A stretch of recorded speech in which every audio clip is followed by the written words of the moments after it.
I used to be lousy at cold calling. I rambled a lot. I used industry jargon and actually said, "How are you?" I focused on the wrong things, but I thought I was focused on the right things. Close the sale. The majority of prospects hung up on me rather than staying on to have an actual conversation. Yes, I blamed cold calling and vented. Cold calling is a massive waste of time, but I'm not a person who quits. I decided to challenge myself to figure it out. It took me a while, but I landed my first cold calling sale. Since that time, decades ago, I have perfected my cold calling system. I went from hating cold calling to loving it.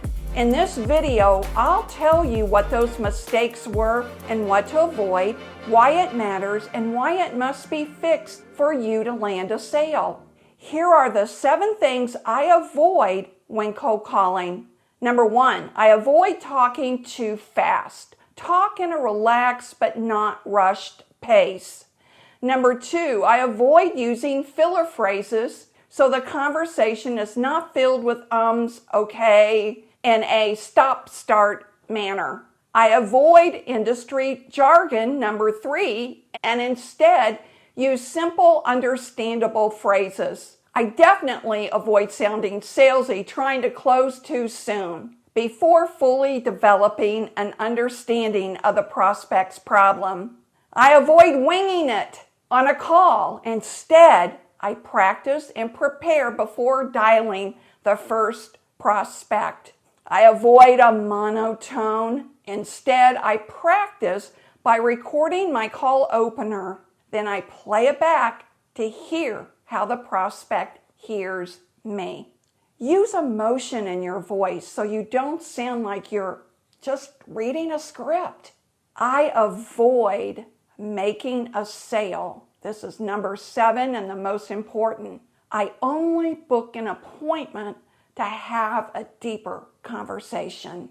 For this video, I'll go over number 1, pace, first, and each day after, I'll do a deeper video for each mistake to avoid.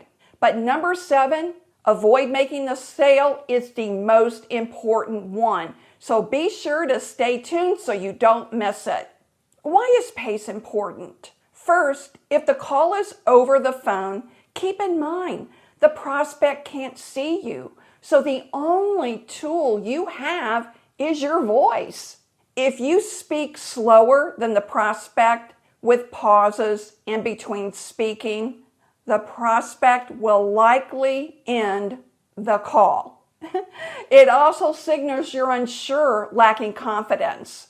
If you speak too fast in the prospect, it's perceived as you're nervous or trying to overwhelm the prospect by being pushy. It could cause a hang-up. Speaking at the same pace as the prospect shows confidence and respect.